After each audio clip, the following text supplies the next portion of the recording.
Hello students, today we are going to continue with our lesson 8.3. This core concept you have seen already in the beginning of the lesson. General definitions of trigonometric functions. Let theta be an angle in standard position and let x, y be the point where the terminal side of theta intersects the circle with equation of x squared plus y squared equals the radius squared. The six trigonometric functions of theta are defined as shown. Sine theta is y over r. Its reciprocal function cosecant theta is r over y, where y does not equal 0. Cosine theta is x over r. And secant theta, cosine's reciprocal function, is r over x, where x cannot equal 0. Tangent theta is y over x, x cannot equal 0. And cotangent theta is the reciprocal of tangent, which is x over y, and y cannot equal 0. Example number 1, evaluating trigonometric functions given a point. Let -4,3 be a point on the terminal side of an angle theta in standard position. Evaluate the six trigonometric functions of theta. So in this case, if I'm looking at the diagram right here, I know that the x length in the right triangle is right here. So I'm going to label that, although it's not really a length, but since the order pair is -4, I'm going to label that -4. And the side length of the vertical segment is going to be labeled as 3. And so I need to figure out the radius of this circle. So I have to do 3 squared plus -4 squared equals radius squared, which will be the Pythagorean theorem that I'm using here. So 9 plus 16 equals radius squared. 25 equals radius squared, and if I take the square root of both sides, I'm going to get the radius equals 5. So in this particular circle, our radius is going to have a length of 5 units. So now we need to evaluate the trigonometric functions, all 6 of them. So I know that sine is y over the radius. So my y coordinate here is 3 over the radius, which is 5. So it's 3/5. Cosecant is the reciprocal, so it's going to be 5/3. In other words, this is the radius over y. So now let's move to cosine theta. Cosine theta is going to be x over the radius. So the x is -4 over the radius, which is 5. And secant is the reciprocal of this, so it's 5 over -4. In other words, it's the radius divided by x. Tangent theta is y divided by x. So I'm going to look at y, which is 3 divided by -4. And cotangent theta is the reciprocal, so it's -4 over 3 or x over y.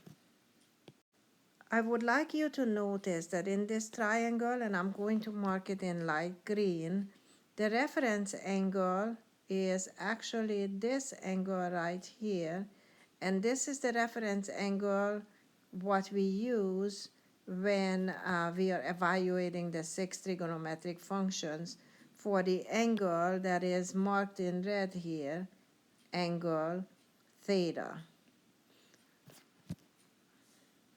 So let's say here with an arrow that this is our reference angle. So we have the core concept of the unit circle. The circle with the equation of x squared plus y squared equals 1. which has a center of 0, 0, and its radius is 1, is called a unit circle. The values of sine theta and cosine theta are simply the y-coordinate and the x-coordinate respectively of the point where the terminal side of theta intersects the unit circle. So sine theta is y over r. So y over r, because we make the right triangle right here. And cosine theta would be x over r. So again, the right triangle is here. So it would be x over the radius. But because of the radius is 1, we can replace in each of these trigonometric ratios the radius by 1.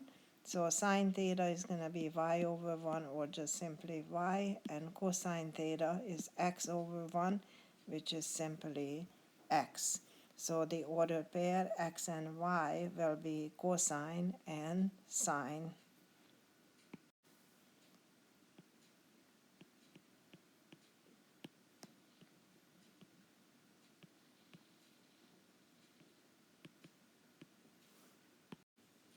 Example 2 states, use the unit circle to evaluate the 6 trigonometric functions for theta of 270 degrees. Our theta of 270 degrees is down here, and the ordered pair that represents this theta is 0 and -1. We know that in this ordered pair, the first coordinate is cosine, and the second coordinate is sine. So we know that sine theta is going to be y over the radius. Cosecant theta is going to be the radius divided by y. Cosine theta is x divided by the radius. Secant theta is the reciprocal, so r divided by x. Tangent theta is y over x, and cotangent theta is x over y. So now let us go ahead and fill in the numerical values for this. So for sine theta, y is -1 and the radius is 1. Therefore, the answer is -1. Cosine theta is x over the radius, so that's 0 over 1, which will give us a value of 0. Now tangent theta is y over x, so it's -1 over 0. So we can see that 0 is in the denominator, therefore tangent theta is undefined. Then we go to cosecant theta, which is the reciprocal of sine theta. So cosecant theta is going to be 1 over -1, which is just -1. Secant theta is the reciprocal of cosine, so that's going to give me 1 over 0. Again, I can't have a 0 in the denominator, therefore secant theta is undefined. And then let's go to cotangent theta. Cotangent theta is going to be x over y, so 0 divided by -1, which will just give me a 0 value. The next slide is going to be a monitoring progress problem, so go ahead and work that out before you move to the next slide. So stop the slide over here.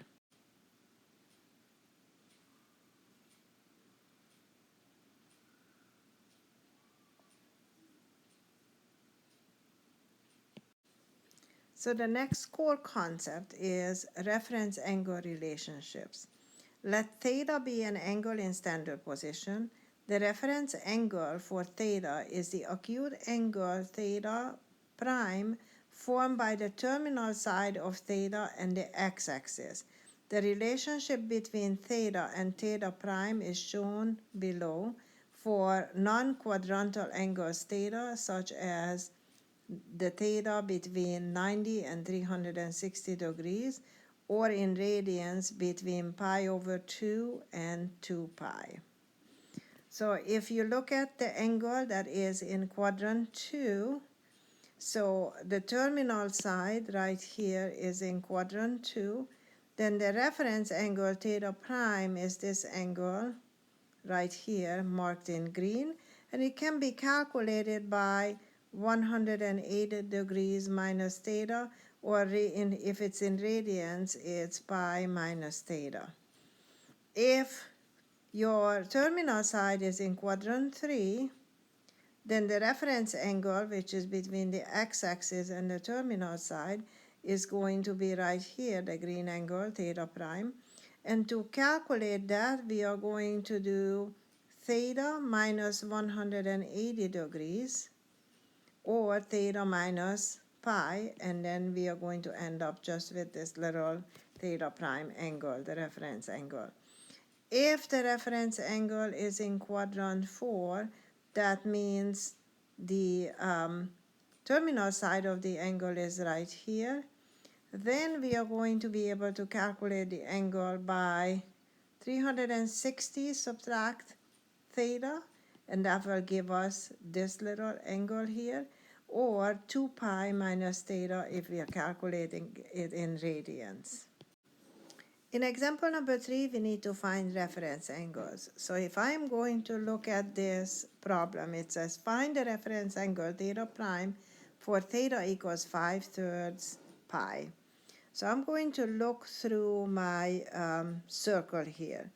So I'm going to say 1/3 pi is here.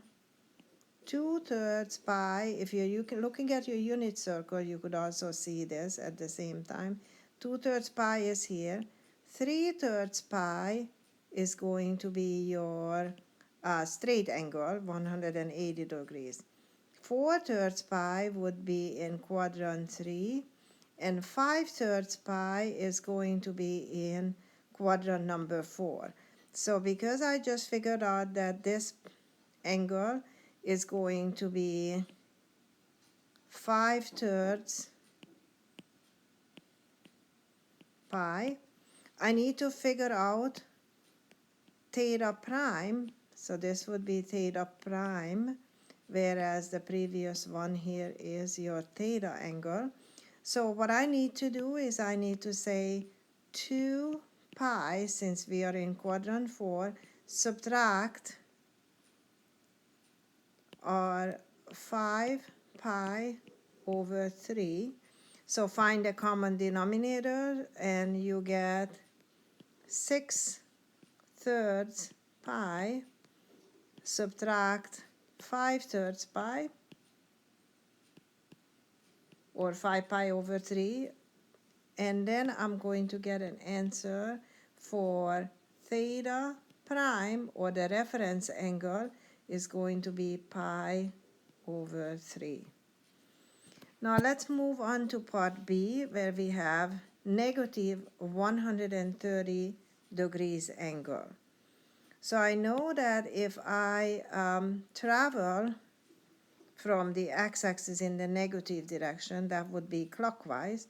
So over here would be 90 degrees, and so I need to travel another 40 degrees more. So I would say my theta angle is having its terminal side in quadrant 3, and I would say it's approximately right here. It's not going to be an exact because I don't use a protractor, but it's going to be about right there. So we need to now figure out what would be the measure of theta prime, which would be this angle right here. So simply I'm missing an angle to a straight angle. I'm missing about 50 degrees. So I'm going to say 180 subtract 130 degrees, and that's going to be a 50-degree angle. So I can say that theta prime is going to be 50 degrees. In other words, that's my reference angle. So this next core concept is evaluating trigonometric functions, and there are some steps given to us how to evaluate the trigonometric function for any angle theta. Step number 1 is to find the reference angle theta prime. Step number 2, evaluate the trigonometric function theta. And then step number 3, determine the sign of the trigonometric function value from the quadrant in which theta lies in. So we know that the ordered pair in the quadrants is the x-coordinate is our cosine and our y-coordinate is our sine. And so if we are looking at quadrant 1, all of our trigonometric functions are positive in quadrant 1 because both x and y are positive. In quadrant 2, sine and cosecant theta are positive. However, cosine, secant, tangent, and cotangent are negative. In quadrant 3, sine, cosecant, cosine, and secant are all negative. Tangent and cotangent are both positive. In quadrant 4, sine theta, cosecant theta is negative. Cosine theta and secant theta is positive, and tangent and cotangent theta are both negative. Right? And then now I'm going to duplicate.